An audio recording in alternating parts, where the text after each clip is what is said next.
Hello everyone, this is Usumachi and this is the episode 0 of the Metal Gear game that I'm going to be playing. The one that I'll be playing is Metal Gear Solid for the PlayStation. The thing is that this game is not actually the first game of the Metal Gear series. There was a Metal Gear game in Nintendo Entertainment System, but there was actually a sequel to this game. And you could say that Metal Gear Solid is kind of like Metal Gear 3, but there were other games out there that I have seen reviews on but aren't necessarily part of the saga, or weren't enough popular or released on the US. I'm not exactly sure what information that leads to, but that is all I know.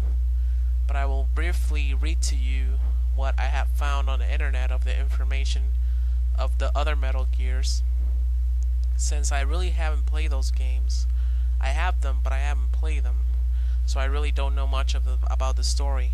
Of course, I have read some of it on Metal Gear 2 briefing data that is inside the game's intro menu.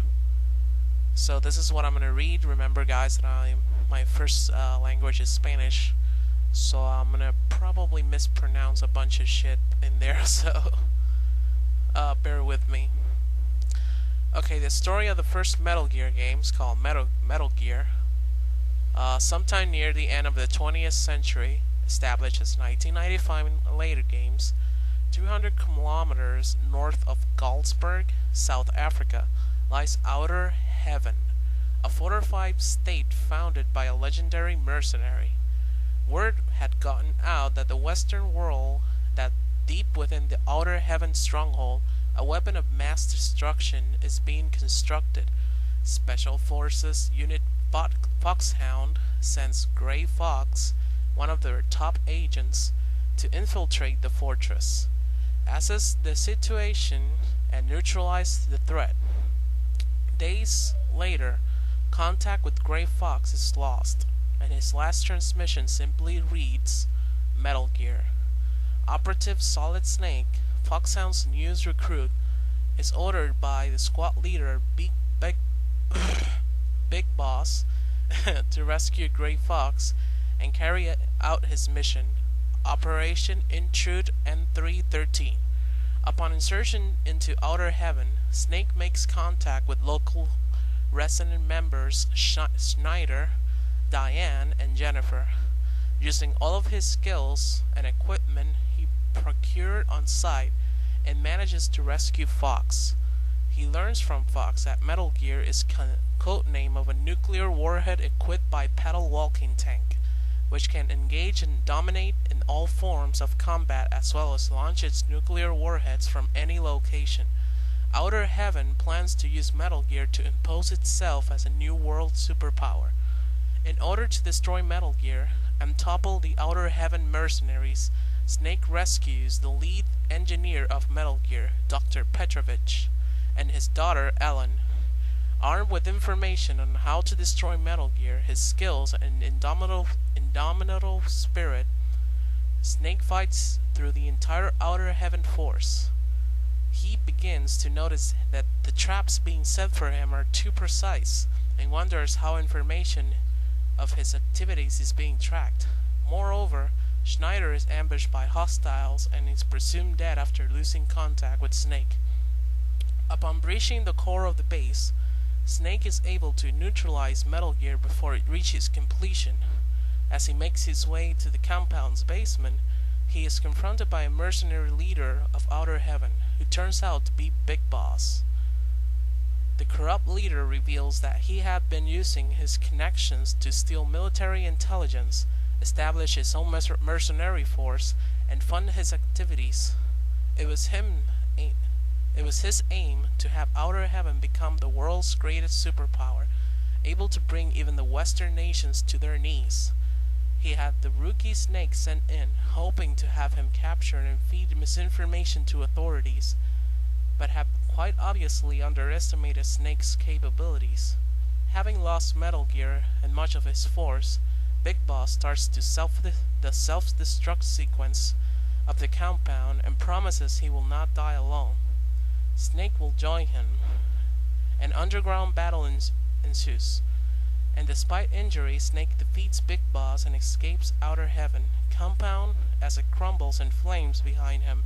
After the end credits, a message from Big Boss is displayed saying that he will meet Solid Snake again.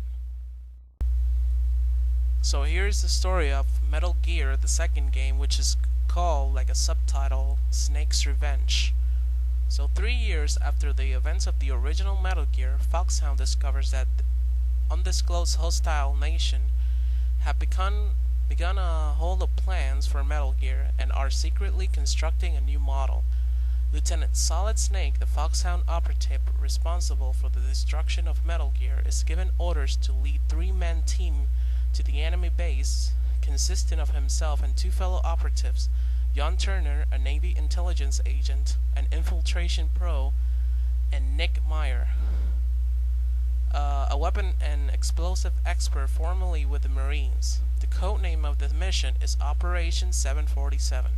Snake infiltrates the enemy's jungle base with the help of John, who acts as a decoy, by allowing himself to be captured.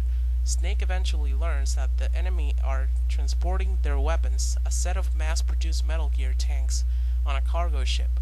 Snake blows up the ship and munition cache, escapes with the help of the team's helicopter pilot while his ship sinks. The pilot informs Snake that the enemy has a prototype of the new Metal Gear 2 model in their main base and is told to contact their double agent Jennifer on the inside. As Snake goes deep into the base, he defeats an imposter posing as John, regains contact with Nick, and eventually comes in touch with Jennifer. Reveals that the enemy commander is planning to launch nukes around the face of the globe. However, as Snake approaches the commander's lair, Nick is mortally wounded and dies, while Jennifer, exposed as a spy and gets captured. Snake confronts the enemy commander, who reveals himself to be a cybernetically enhanced Big Boss. Having survived his previous encounter with Snake, Snake defeats Big Boss and rescues Jennifer, who shows him to the storage facility where Metal Gear 2 is located. Snake destroys the weapon before it launches. Countdown is complete. In the aftermath of the Operation 747, the United Nations declares World Peace Day. John Turner is declared missing in action and removed from Navy records, while Nick Meyer is awarded 3 posthumous positions. So basically, this story might have been a little bit changed on the next games, but it's still the past of Solid Snake, which is the main character of this game, and we will see a lot of him, and we will learn more from him in this game. So I hope you guys enjoy this information, and I will see you on the LP. So this has been Usumachi. Thank you for watching, and I'll see you next time, guys. Bye bye.